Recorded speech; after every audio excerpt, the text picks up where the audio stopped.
Ninguém imaginava que o homem que tropeçava pelas ruas de São Bento do Vale, com o chapéu torto e as mãos sempre cheirando a álcool, escondia uma história que faria toda a cidade repensar o significado da palavra valor.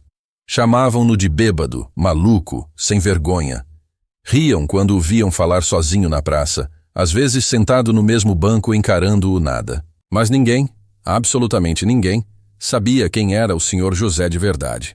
Ele morava numa casinha simples, nos fundos de um terreno que já havia pertencido a um velho amigo de infância. As paredes descascadas, o telhado que gotejava nas chuvas de março e o cachorro vira-lata que dormia na soleira da porta completavam a imagem de abandono. José, porém, nunca reclamava.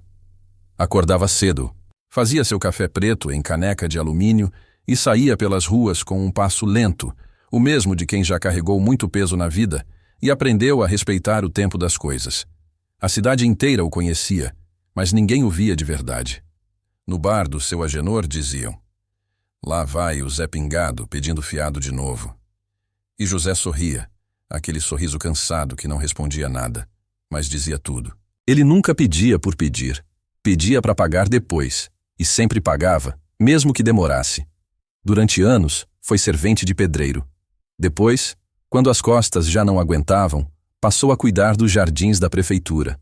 Era simples, calado, e tinha um jeito de tratar as plantas como se fossem gente. Conversava com as roseiras, tirava o mato com delicadeza. E falava baixinho com as árvores. Dizia que elas escutavam, mesmo quando o mundo fingia não ouvir. Havia dias em que, ao entardecer, ele parava na beira do rio e ficava olhando o reflexo da luz na água, como quem procura uma lembrança que se escondeu no tempo. Nessas horas, quem passava ria, dizendo que o velho estava bêbado de novo. Mas o que ninguém sabia é que naquele silêncio, José conversava com alguém que já não estava ali, Dona Maria, a mulher com quem vivera 35 anos, o amor simples e mais bonito que ele conhecera. Ela se fora há quase uma década, deixando nele um buraco que nem o tempo nem o álcool conseguiram preencher. A solidão tinha virado rotina, e a rotina virara companhia. Mesmo assim, ele nunca perdeu a gentileza. Era o primeiro a ajudar quando alguém precisava, mesmo sem ser chamado. Consertava o portão da escola quando emperrava, varria a frente da igreja antes das missas e deixava sempre uma garrafa d'água na porta do bar. Para quem tivesse sede, como eu já tive, dizia. Mas o povo não via isso. Só viam o copo. Só viam a roupa suja, o andar torto, a barba mal feita. E assim foi ficando conhecido como o bêbado da cidade. Um dia, quando o novo prefeito mandou reformar a praça, disseram que iam arrancar as árvores antigas para construir um coreto moderno. José tentou avisar que aquelas árvores tinham raízes profundas, que cresciam ali desde antes da guerra. Ninguém ouviu. "O senhor entende o que de obra, seu Zé?" zombou um engenheiro jovem. José deu de ombros e respondeu apenas: "Entendo que tem coisa que não se deve arrancar, moço." E foi embora, devagar, com os olhos marejados de uma tristeza antiga, dessas que não tem som. Naquela noite, sentou-se no banco da varanda e ficou olhando para o céu. O vento trazia cheiro de chuva. Ele segurava uma velha fotografia amarelada, ele e Dona Maria mais jovens, sorrindo na frente de uma casa de madeira. "Eu ainda tô aqui, Maria", murmurou. "Mesmo que o mundo ache que eu acabei." No dia seguinte, o tempo fechou. Uma tempestade forte caiu sobre São Bento do Vale, e uma das máquinas que trabalhavam na praça tombou. O engenheiro saiu ileso, mas o projeto teve que parar. As árvores, as mesmas que José pediu para poupar, ficaram de pé. Foi quando alguns começaram a comentar: "Aquelas árvores têm sorte." Mas um senhor velho da cidade respondeu: "Sorte não, tem alguém que reza por elas." E todos sabiam de quem estavam falando. O tempo passou, e a história do bêbado seguiu igual. Até que um dia, algo mudou. Numa manhã de terça-feira, uma caminhonete preta parou em frente à casa do senhor José. De dentro, desceu um rapaz de terno, carregando uma pasta e um envelope grosso. "O senhor é o senhor José Ferreira da Silva?" perguntou. "Depende de quem está perguntando." O rapaz riu. "Sou advogado de uma empresa de investimentos. Preciso falar com o senhor sobre um documento antigo." José franziu a testa. O advogado abriu o envelope e mostrou uma folha carimbada. Era um contrato de quase 20 anos atrás, assinado por José, quando ele ainda trabalhava numa obra em São Paulo. Na época, um colega pedira para ele investir num pequeno projeto de tecnologia. José, sem entender muito, assinou o papel e deu o que tinha guardado, o equivalente a 2 meses de salário. Depois, nunca mais ouviu falar. Achou que o dinheiro tinha se perdido. O advogado explicou. Pois bem, seu José, essa empresa cresceu. Muito. Hoje ela vale milhões e o senhor tem uma participação registrada aqui. José arregalou os olhos. Milhões? Sim, o senhor é um dos acionistas originais. Ele deu uma risada curta, sem acreditar. Deve ter algum engano, doutor. Eu só sei misturar cimento e plantar flor. Mas o advogado insistiu. Nenhum engano. A empresa o procurou durante meses. O senhor tem direito a uma quantia muito alta. José ficou em silêncio. Sentiu as mãos suarem. Não entendeu bem o que aquilo significava, mas entendeu que era coisa grande. O advogado continuou. Preciso apenas da sua assinatura para liberar o valor. José ficou olhando para o papel. Lembrou das dívidas da padaria da Dona Olívia, das crianças do bairro que viviam descalças, do abrigo dos idosos que pedia doações na rádio local. Assinou sem pensar muito e disse, se o dinheiro vier mesmo, doutor, eu já sei onde vai parar. Onde? José sorriu. Onde sempre faltou. Ninguém da cidade soube de nada. José não mudou de roupa, não comprou nada novo, não contou para ninguém. Mas aos poucos, começaram a acontecer pequenas coisas. A creche recebeu brinquedos novos, a farmácia da esquina começou a distribuir remédios grátis para idosos, a escola ganhou computadores. E o povo dizia, milagre. Mas, na calada da noite, alguém via uma sombra familiar deixando pacotes na porta da igreja ou um envelope com dinheiro na caixa de correio de quem mais precisava. Era ele, o bêbado, o invisível.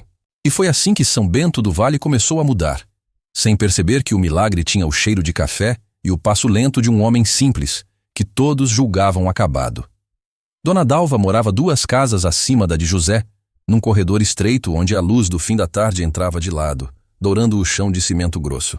Tinha olhos pequenos, brancos como leite nas beiradas, e mãos firmes para a idade. Usava vestidos floridos que pareciam ter vindo de um tempo em que se penteava o cabelo para esperar visitas que nunca chegavam. Quando todo mundo desviava o olhar, ela levantava a cabeça e dizia, sem medo de parecer fora do coro, bom dia, seu José.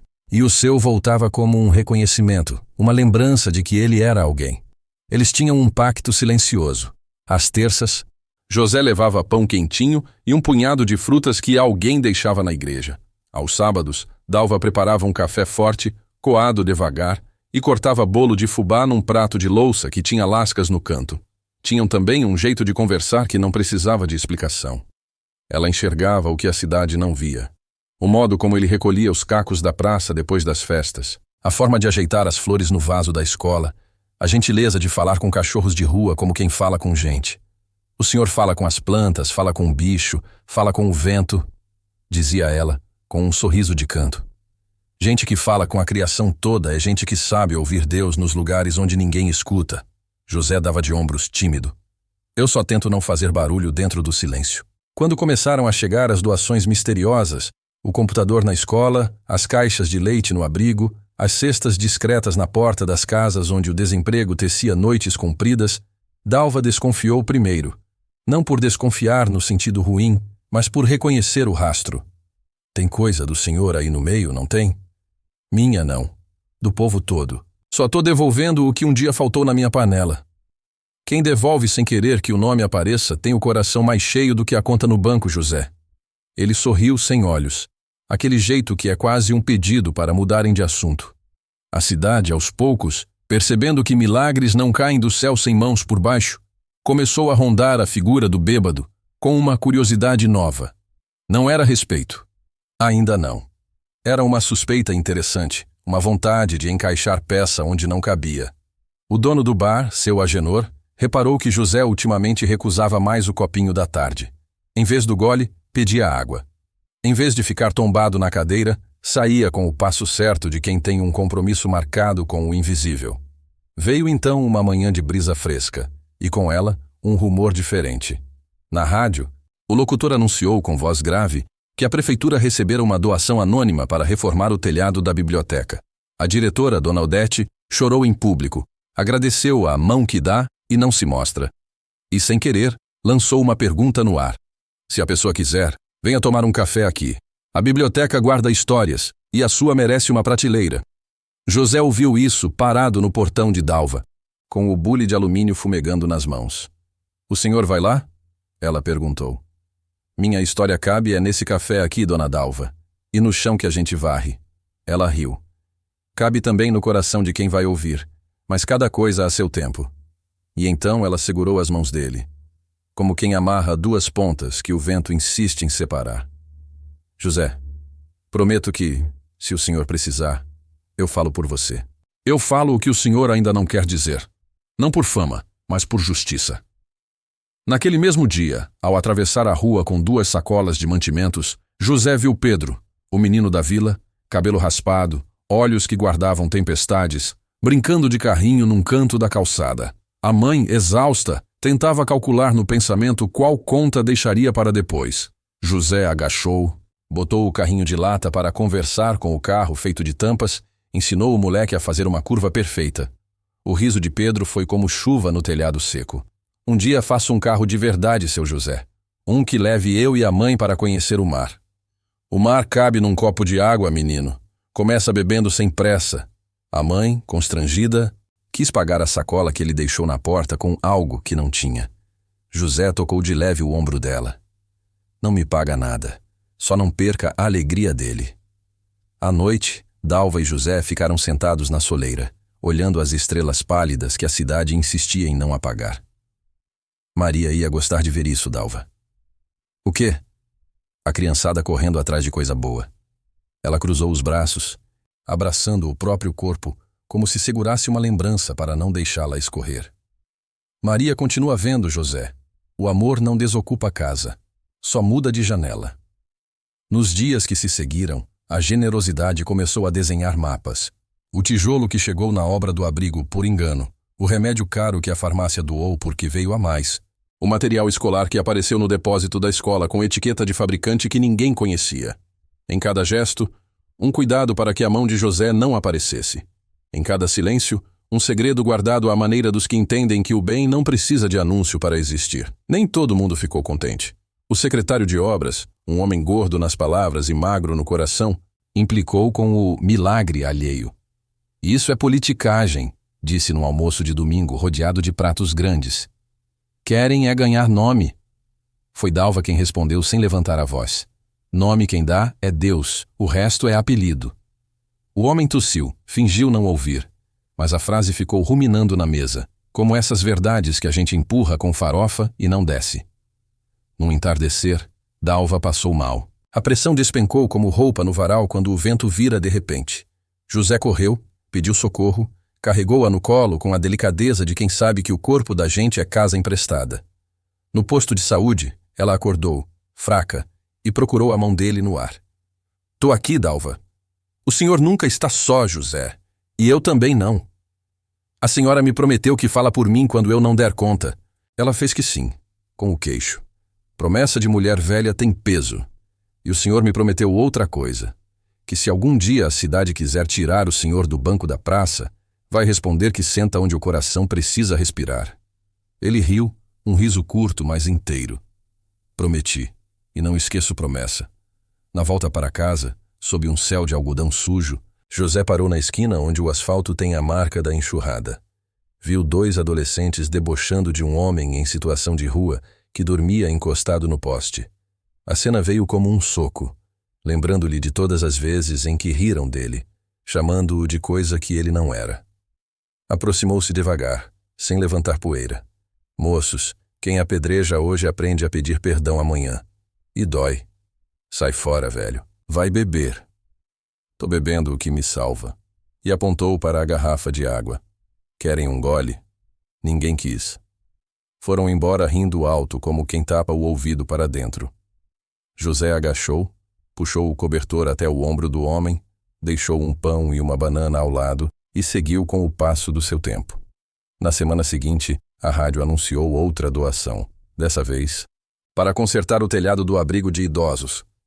A voz do locutor tremeu quando citou o nome de Irmã Clarice, que havia cuidado de gerações com mãos de algodão. José apertou o rádio contra o peito, como quem segura um passarinho que ainda bate asas. — O senhor vai lá, né? Perguntou Dalva, já melhor, sentada no batente. — Vou. Mas só para varrer o chão depois que a obra terminar. Varra antes também. O chão fica mais leve para quem anda devagar. Ele obedeceu, rindo. Aos poucos, sem que a cidade percebesse, a teia que ele tecia começou a brilhar ao sol. Não era regalia, era reparo. Era a justiça poética do cotidiano, a roda da bicicleta do menino que ganhou graxa nova, a parede que deixou de mofo porque alguém pagou a tinta, o sapato de festa que virou sapato de trabalho e, por isso, sustentou a semana. José continuava simples, chapéu torto, camisa puída e um jeito de agradecer antes de receber. Mas a presença dele começou a incomodar lados escuros. O dono de uma banca de empréstimo fácil, o atravessador que lucrava com a miséria, o vereador que prometia conserto de rua com ares de milagro. Onde a luz encosta, o mofo chia. Certa noite, sentados os dois na varanda, Dalva pediu: Me conte da Maria. Ele calou por um instante comprido, como quem abre uma gaveta e encontra o cheiro intacto do passado. A gente não tinha muito, mas todo dia ela fazia o feijão cantar. Dizia que panela com canto espanta a tristeza. E a tristeza espantou? Aprendeu a sentar bonita.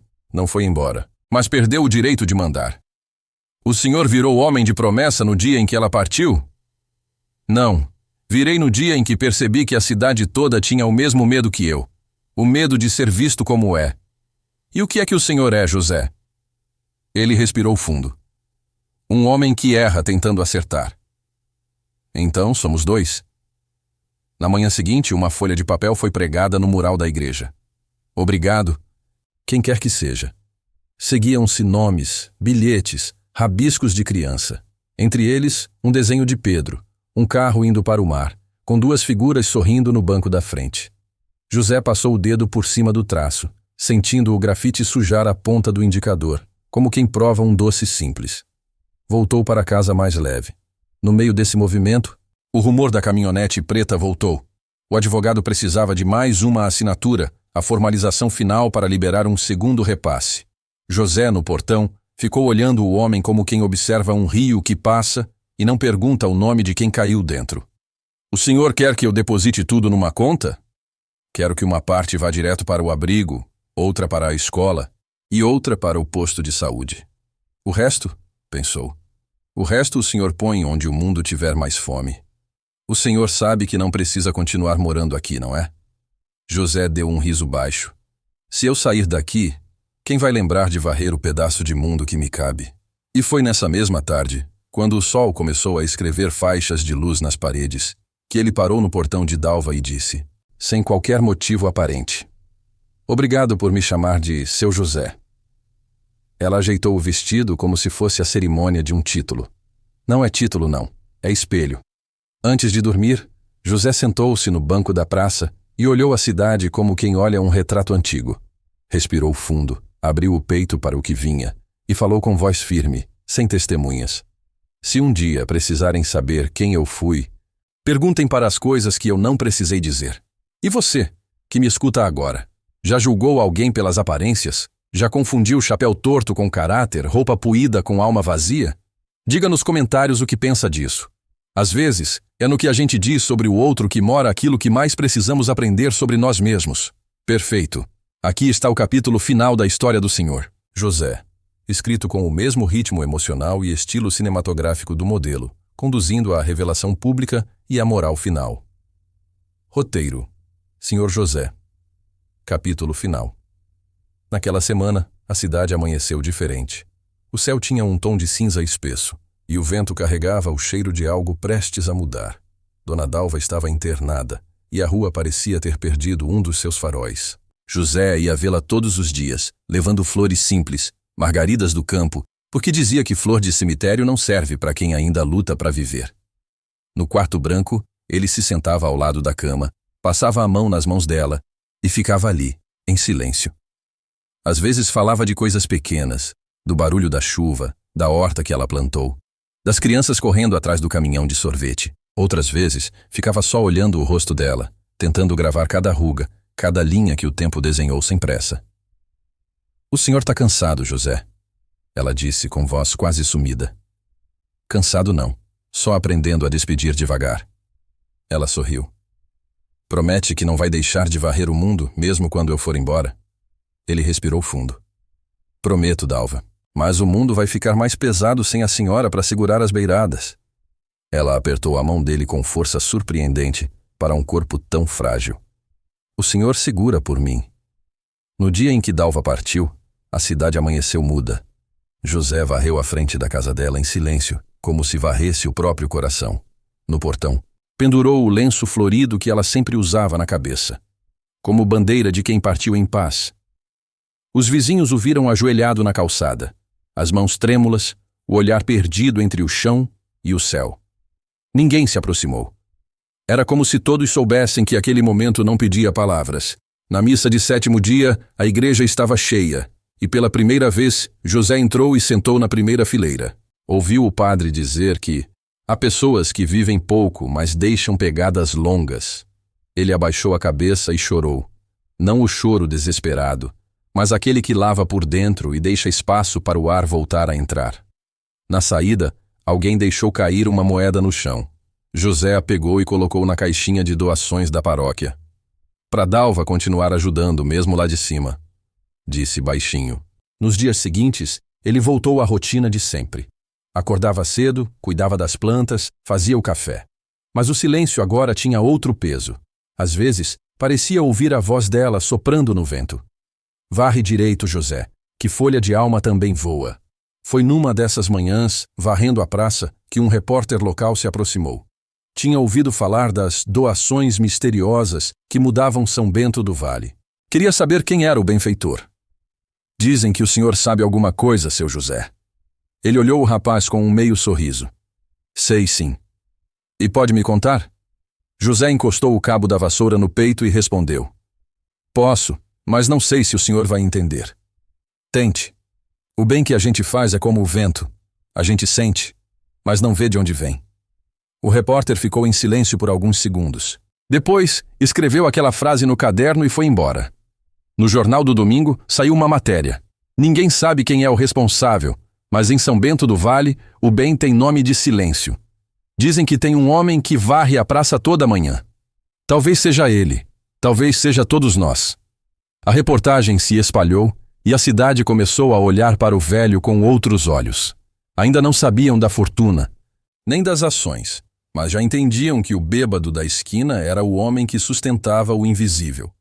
Algumas semanas depois, um carro preto parou em frente à casa dele, o mesmo advogado de antes. Seu José, o senhor é oficialmente um homem milionário. A empresa fez um novo repasse. O valor está na conta que abrimos em seu nome. José coçou a barba e deu um sorriso simples. Milionário? Não, moço. Eu só voltei para o mesmo lugar de onde vim, o da fé. Ele agradeceu e despediu-se. Naquela noite, caminhou até a praça e sentou-se no banco onde sempre ficava. Olhou para o céu e disse, viu só, Dalva? Você foi antes para preparar o caminho. Agora eu posso ajudar mais gente.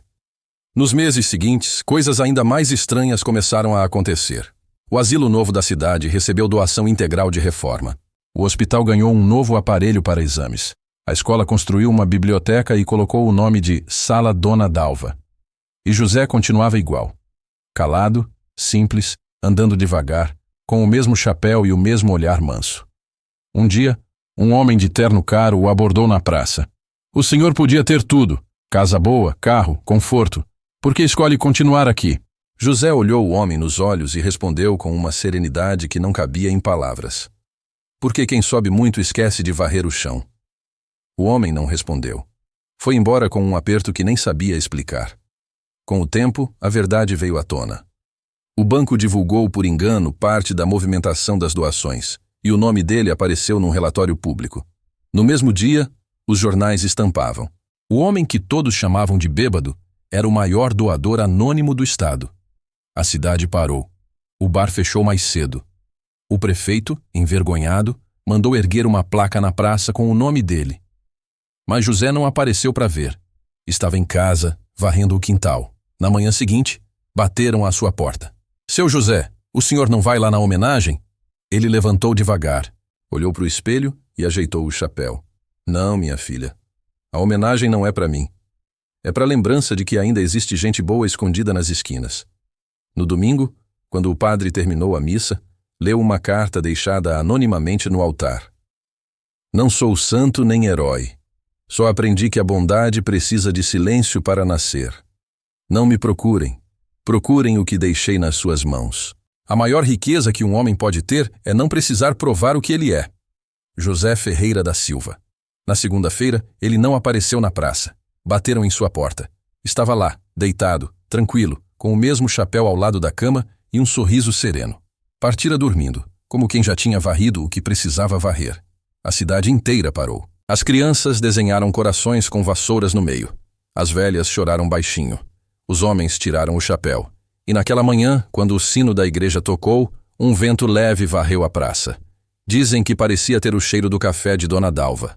Desde então, toda vez que o vento passa por São Bento do Vale, alguém jura ouvir uma voz calma dizendo: varre direito, que folha de alma também voa.